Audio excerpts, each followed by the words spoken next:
इस वीडियो में हम आज बात करेंगे 10 ऐसे बेसिक पॉइंट्स की जो हर एक फार्मासिस्ट को पता होने चाहिए।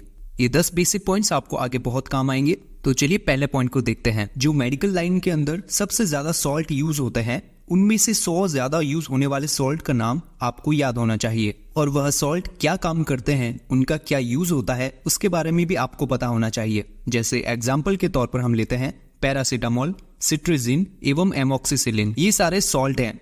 ऐसे ही ज्यादा उपयोग होने वाले 100 सॉल्ट आप सभी को पता होने चाहिए, और इन सब 100 सॉल्ट के यूज भी आपको पता होने चाहिए। जैसे कि पैरासीटामोल का यूज होता है फीवर या पेन को कम करना, सिट्रिजिन का यूज होता है एलर्जी, खुजली, रेडनेस को कम करना। उसी तरीके से सभी के यूज आपको पता होने चाहिए, और साथ ही साथ आपको ये भी पता होना चाहिए कि इन 100 सॉल्ट के अंदर हर एक सॉल्ट के 10 ब्रांड नेम्स आपको पता होने चाहिए। जैसे कि पैरासीटामोल एक सॉल्ट है एवं उसके कई सारे ब्रांड नेम्स है, जैसे कि डोलो हो गया, कालपोल, पैरासिट। सो पैरासीटामोल इन सभी नाम से आती है, और भी काफी सारी मार्केट में ऐसे ब्रांड्स अवेलेबल हैं। तो इसी तरीके से आपको सारे सॉल्ट की ब्रांड नेम्स भी पता होने चाहिए। अगर आपको ज्यादा ब्रांड नेम्स याद करने में दिक्कत आती है तो आप 2 या 3 ब्रांड नेम्स भी याद रख सकते हैं। अगला पॉइंट आता है कि आपको यह पता होना चाहिए कि आपको मेडिसिन का जो प्रिस्क्रिप्शन होता है, जो कि डॉक्टर के द्वारा लिखी हुई पर्ची होती है, उसके अंदर कौन कौन सी मेडिसिन लिखी हुई है, यानी आपको प्रिस्क्रिप्शन को अच्छी तरीके से पढ़ना आना चाहिए। यह पॉइंट सबसे ज्यादा इंपॉर्टेंट होता है हर एक फार्मासिस्ट के लिए, और अगर आपको प्रिस्क्रिप्शन पढ़ना आता है तो आपको अच्छी खासी सैलरी भी मिल सकती है। तीसरे नंबर का पॉइंट है कि आपको मेडिसिन का बिल कंप्यूटर सॉफ्टवेयर के द्वारा बनाना आना चाहिए, या फिर आपको कैलकुलेटर या अपने हिसाब से एक मेडिसिन का बिल बनाना तो आना ही चाहिए।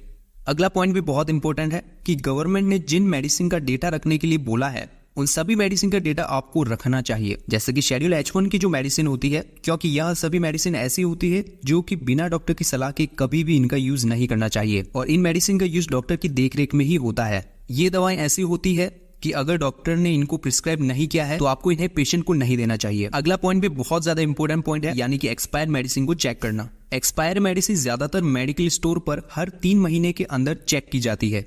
तो जो मेडिसिन 3 महीने बाद एक्सपायर होने वाली होती है उसको वापस स्टॉकिस्ट को रिटर्न कर दिया जाता है। तो आपको एक्सपायरी निकालना और उनको रिटर्न करना भी आना चाहिए।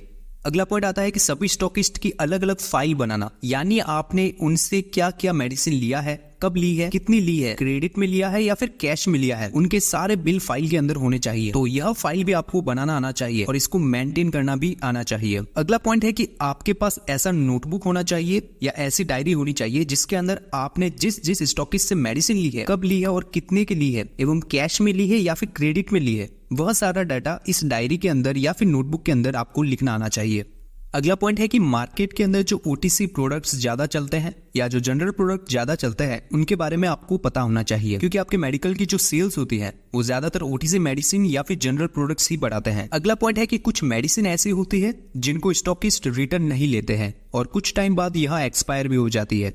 तो एक्सपायर्ड मेडिसिन के लिए आपको अलग से एक बॉक्स या फिर रैक के अंदर उनको रखना चाहिए, एवं कभी भी गलती से भी इन एक्सपायर्ड मेडिसिन को आपको पेशेंट को नहीं देना चाहिए। तो यह एक्सपायर्ड मेडिसिन का बॉक्स अलग से आपके पास होना चाहिए जिसके अंदर आपको एक्सपायर्ड मेडिसिन ही रखनी है। अगला पॉइंट है कि कुछ मेडिसिन ऐसी होती है जिनको फ्रिज के अंदर ही रखना होता है। तो जो मेडिसिन फ्रिज के अंदर रखने वाली होती है, जिनके अंदर ज्यादातर इंजेक्शन भी आते हैं, तो उन मेडिसिन को आपको फ्रिज के अंदर रखना चाहिए एवं इसके बारे में भी आपको पता होना चाहिए। एवं साथ ही साथ मेडिकल स्टोर पर भी साफ सफाई का ध्यान रखना चाहिए।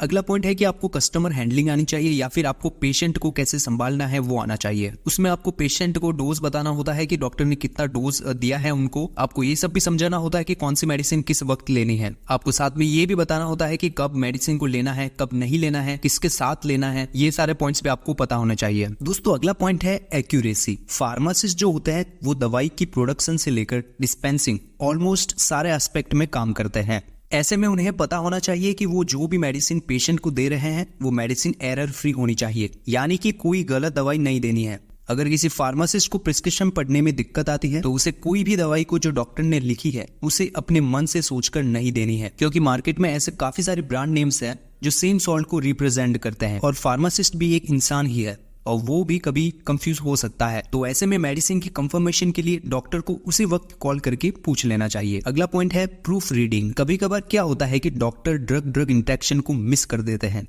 यानी कि एक ड्रग दूसरे ड्रग के साथ मिलकर कोई हानिकारक प्रभाव भी डाल देता है। तो ऐसे में फार्मासिस्ट को प्रिस्क्रिप्शन को अच्छे से पढ़कर देखना चाहिए कि कहीं डॉक्टर ने कोई ड्रग इंटरेक्शन वाली मेडिसिन को तो नहीं लिखी, और अगर ऐसा होता है तो आपको फौरन डॉक्टर से संपर्क करके उस प्रिस्क्रिप्शन को चेंज करवाना चाहिए। अगला पॉइंट है इंटरपर्सनल स्किल्स। इसमें ऐसा होता है कि कभी फार्मासिस्ट को ऐसे डॉक्टर या ऐसे पेशेंट से कम्युनिकेट करना होता है जो कि फार्मासिस्ट से सही से बात नहीं करते हैं या उनका जो बिहेवियर होता है वो अनएक्सेप्टेबल होता है। तो ऐसे केस में फार्मासिस्ट को धैर्य रखना चाहिए और कोई जल्दबाजी नहीं करनी चाहिए। अगला पॉइंट है मैनेजमेंट स्किल्स।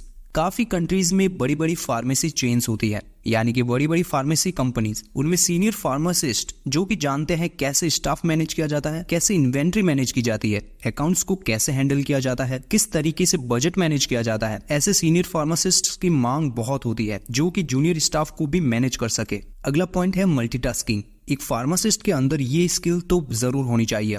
इसके अंदर फार्मासिस्ट को मेडिसिन की डिस्पेंसिंग से लेकर मेडिसिन की एक्सपायरी तथा मेडिसिन का स्टॉक ये सब कुछ पता होना चाहिए। अगला पॉइंट है पेशेंट काउंसलिंग। यह भी एक बहुत ज्यादा इंपॉर्टेंट स्किल है जो हर फार्मासिस्ट के अंदर होनी चाहिए। इसमें यह होता है कि फार्मासिस्ट को पेशेंट को संभालना आना चाहिए, मतलब कि पेशेंट का जो प्रिस्क्रिप्शन होता है उसमें डॉक्टर ने जो भी मेडिकेशन लिखी हुई है उसे किस तरीके से लेनी है, उस मेडिसिन को लेने का क्या टाइम लिखा हुआ है, उस मेडिसिन का डोज कितना लिखा हुआ है, एवं उस मेडिसिन को लेने के बाद किन किन बातों का ध्यान रखना चाहिए। ये सभी मदद आपको पेशेंट को करनी आनी चाहिए। इसमें आपको कम्युनिकेशन स्किल्स की भी जरूरत होती है, तो कम्युनिकेशन स्किल्स भी आप में होनी चाहिए।